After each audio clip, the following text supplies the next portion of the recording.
My son told everyone I died in 2015, but here I am, sitting on this Ohio porch at 73, very much alive and holding his wedding invitation.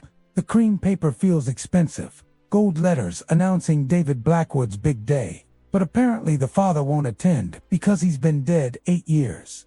Mrs. Sullivan brought this invitation 3 days ago, tears streaming, asking how my own son could tell the world I was dead while I lived right here. I stared at that paper until my coffee went cold, trying to understand how my flesh and blood could erase me while I still drew breath. The worst part isn't the lie itself, though that cuts bone deep. It's that I spent 8 years wondering why David never called, never visited, never acknowledged birthday cards or Christmas gifts I left on doorsteps before learning he'd moved. I thought maybe I'd been too stubborn keeping control of my affairs, too much a reminder of his mama, Helen, after she passed. Every holiday, without his voice, I'd sit in Helen's recliner, wondering what I'd done wrong, how I'd failed as a father. Now I know the truth, and it's worse than anything I imagined. Turns out, dead men don't get phone calls, but grieving sons get sympathy. Well, I missed him, worried about him, prayed he'd come home. David collected condolences and probably donations, playing the heartbroken son who lost daddy too soon. The betrayal sits in my chest like stone, making some mornings hard to breathe when reality hits fresh. But I'll tell you something, I may be old, I may be alone, but I'm not dead, and it's time the world knew. If you've been forgotten by someone who should remember you most, if you know what it feels like being erased while still breathing, settle in close. This old man's got a story that'll make your blood boil and heart ache simultaneously. I've carried this burden 3 days since finding out, and I need to tell someone before exploding from the weight. This isn't just about a son lying about his father's death. It's about what happens when greed poisons the most sacred bond between parent and child. Tomorrow is David's wedding day, and I've got plans. My best suit hangs in the closet, the one from Helen's funeral. And I've got something else. My will, the real one, in that old briefcase. If you appreciate stories about family betrayal that cut deep but teach us about truth, hit that subscribe button for Grandpa's Chronicles. Unlike what my son told you, I'm not going anywhere. And if you want to know what happens when a dead man walks into his son's wedding with legal documents, stick around. Truth has a way of surfacing, and tomorrow David Blackwood learns that lesson the hard way. David wasn't always like this, and that's the hardest part. There was a time when that boy ran to me for scraped knees and nightmares, throwing little arms around my neck like I was his world. I remember teaching him to hold a hammer, barely tall enough to reach my workbench, small hands wrapped in mine, driving nails into scrap wood. Helen brought sandwiches and sweet tea, laughing at how serious David looked, concentrating, tongue poking out like his mama's when focused. Those were good days when being his father felt like the world's most important job. I worked double shifts at the lumber mill 15 years straight, coming home with sawdust in my hair and splinters in my hands. Also, David could have things I never had. New school shoes, his own bicycle, a college fund growing dollar by dollar in Helen's kitchen coffee can. Saturday mornings were ours building birdhouses, fixing whatever broke around the house. Him asking million questions and me answering every one. Why does wood split along grain, Daddy? How come some nails bend? I loved those questions because they meant he was thinking, learning, wanting to understand his world. When David made varsity baseball, I attended every game, even leaving work early and losing pay I couldn't afford. Helen packed coffee, thermoses, and famous peanut butter cookies, and we'd cheer until our voices gave out. That's my boy. I'd holler at his hits, chest swelling like he'd won the World Series. Other parents would smile knowingly. This was fatherhood, having someone carry your name and hopes into the future. The night before college, we sat on this porch, and I told him things never said before. How proud I was, how much potential I saw, how his mama and I sacrificed, gladly believing in his future. You're going to do great things, son. Greater than your old man ever dreamed. He looked me in the eye, promising never to forget where he came from. Never forget lessons about honesty and hard work and treating people right. I believed every word, trusted the foundation Helen and I built in his heart. Even after Helen got sick, David seemed the son I'd raised. He'd call from school, checking on us, come home weekends, helping with yard work or sitting with Mama while I ran errands. When doctors gave us bad news about Helen's cancer, David cried with us, holding his mother's hand, promising to be strong. We're family. We stick together no matter what. I wrapped arms around my 22-year-old son, grateful Helen and I raised such a good man who understood loyalty. Looking back, I wonder if there were signs I missed, character cracks I didn't want to see. The first crack showed 6 months after burying Helen, when David arrived with papers and eyes I'd never seen before. He sat where you'd be sitting, but instead of casual conversation, everything felt formal, calculated, like meeting a banker instead of talking to my son. "Dad, we need to discuss your financial situation," he said. "Not how are you holding up. Just straight business." Like Helen's death was merely household management change. I felt a chill watching my boy spread documents on Helen's coffee table like conducting an audit. The papers concerned the house, my pension, the little rental property Helen and I bought as retirement investment. David had researched property values, tax implications, mapped liquidation scenarios for assets I wasn't considering liquidating. "You're getting older, Dad. These properties require maintenance, management, decision-making. That might become difficult as time goes on." I listened to him discuss my life like a business he was considering buying, wondering when my son started seeing me as a problem, needing solutions rather than a father deserving respect. When I said I wasn't ready for major changes, that I was perfectly capable managing my own affairs, David's demeanor shifted. The mask slipped momentarily, revealing something ugly underneath: frustration, impatience, maybe anger that I wasn't rolling over, doing exactly what he wanted. "You're being stubborn," he said with an edge that reminded me of a child having tantrums when they don't get their way. "I'm trying to help you, and you're making this harder than necessary." But I wasn't hearing help in his voice. I heard entitlement, like he'd already decided my property was his property and I was merely an inconvenient obstacle. Phone calls came more frequently after that, always about the same things. Had I thought about what he'd said regarding the rental property? Was I still planning stubbornness about power of attorney? Did I realize, at my age, with my health, I could have strokes or heart attacks any time, leaving everything in legal limbo? Every conversation felt like sales pitches, and I started dreading the phone because I knew it would be David with another angle. Another reason why I should sign my life over.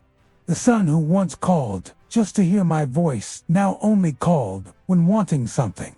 Christmas that year was the beginning's end, though I didn't know it then. David came by Christmas morning a few hours, but spent most of the visit on his phone taking business calls, barely acknowledging presents I'd carefully picked. When I mentioned this was our first Christmas without Helen, hoping we could share memories or just be present in our grief, he brushed me off. "Dad, we need to move forward, not backward. Dwelling on the past isn't healthy for either of us." July 15th, 2015. That date's burned in my memory like a brand.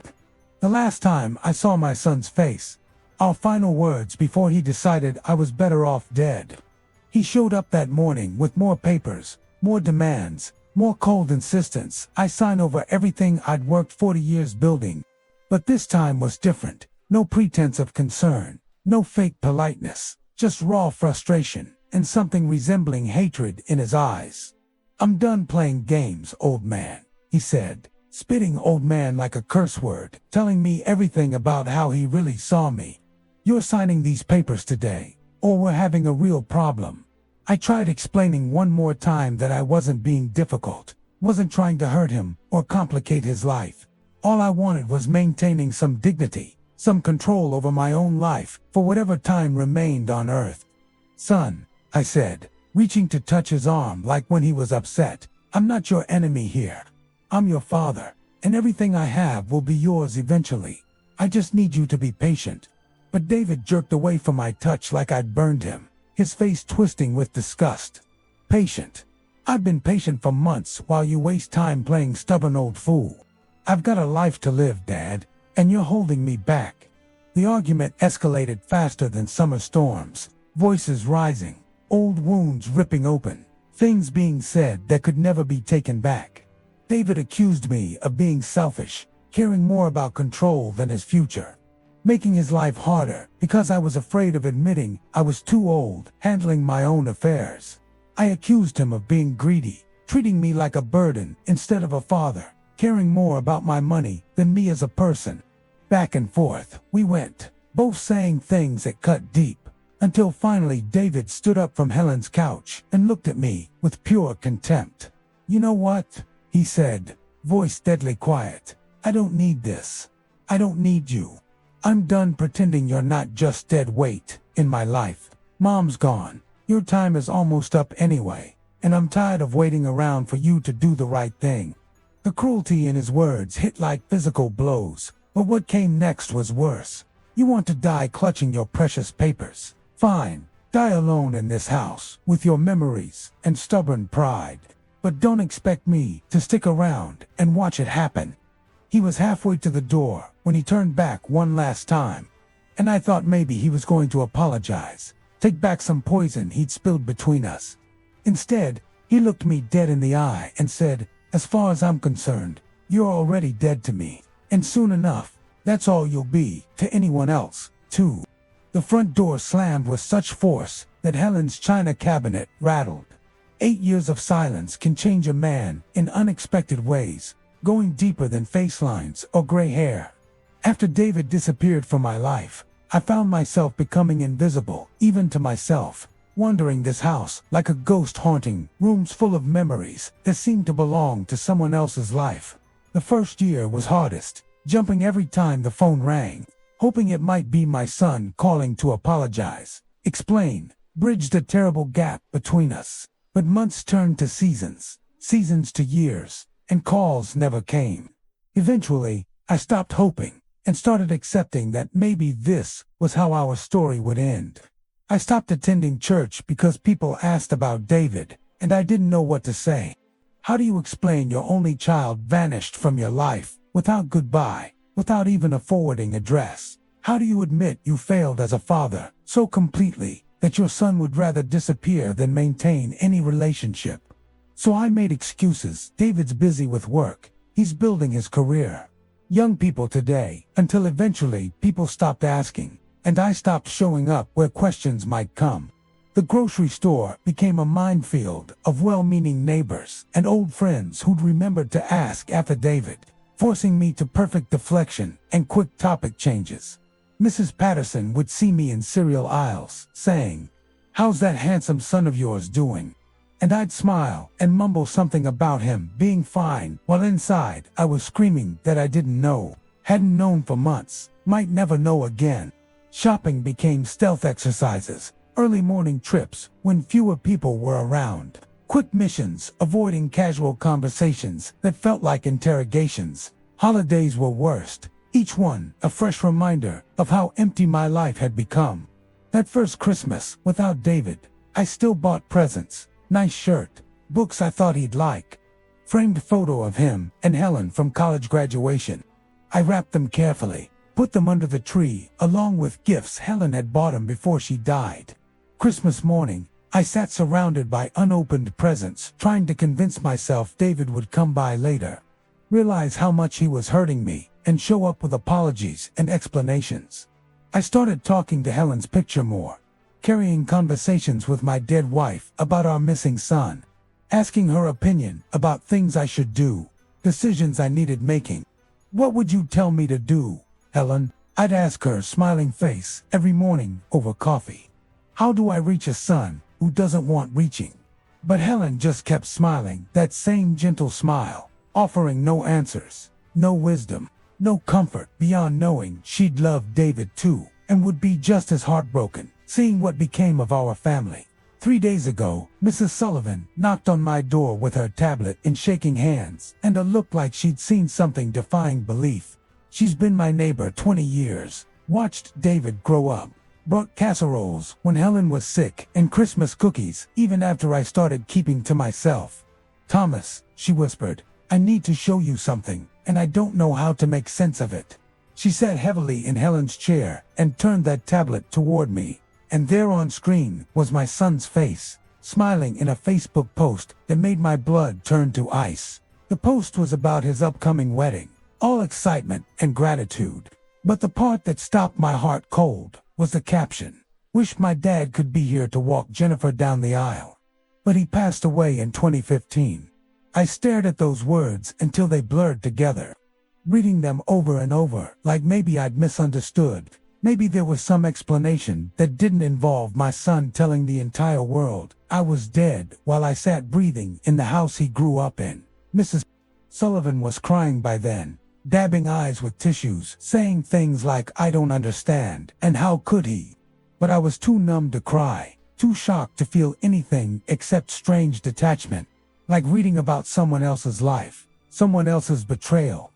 Below David's post were dozens of comments from people I'd known for years, offering condolences for my death, sharing memories of me in past tense. "Thomas," Mrs. Sullivan whispered, "there's more."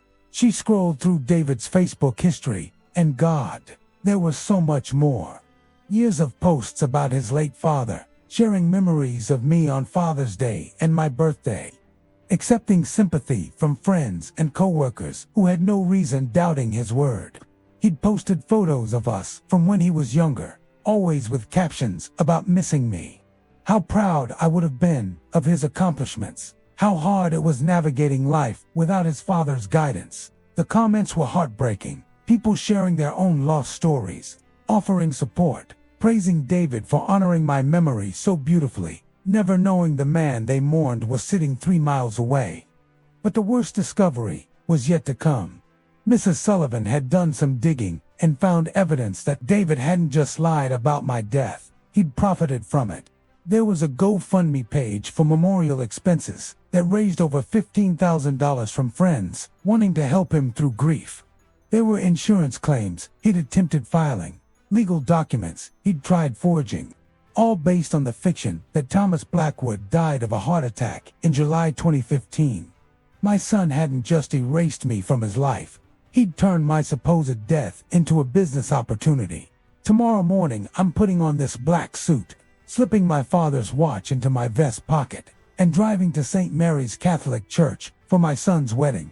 I'll have my will tucked into my jacket, not some forged document, but the real thing, signed and witnessed. Proof that Thomas Blackwood is very much alive and still controlling his own affairs. I've spent 3 sleepless nights thinking about this moment, imagining the look on David's face when his dead father walks through those church doors, wondering how he'll explain to his bride and wedding guests that the man they've been mourning for 8 years just showed up to give congratulations. I'm not going there for revenge, though, Lord knows, part of me wants to see David squirm when his house of lies comes crashing down.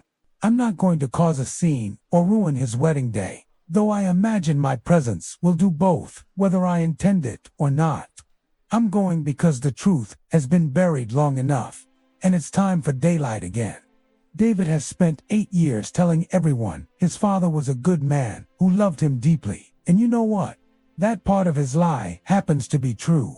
I did love him deeply, still do, even after everything he's done. What David doesn't understand is that love and disappointment can exist in the same heart. That you can be devastated by someone's choices while still hoping they'll find their way back to the person you raised them to be. I've had 8 years to examine my own stubbornness and pride, wonder if I could have handled things differently that terrible July day. Maybe I was too rigid about keeping control of my affairs, too unwilling to trust my son with decisions affecting both of us. But even if I made mistakes, and God knows I made plenty, nothing I did justified what David chose to do in return. Tomorrow, when I walk into that church, I'm not just reclaiming my life, I'm giving David a chance to reclaim his too. Because living with lies, even profitable ones, is no way to build a marriage or face yourself in mirror.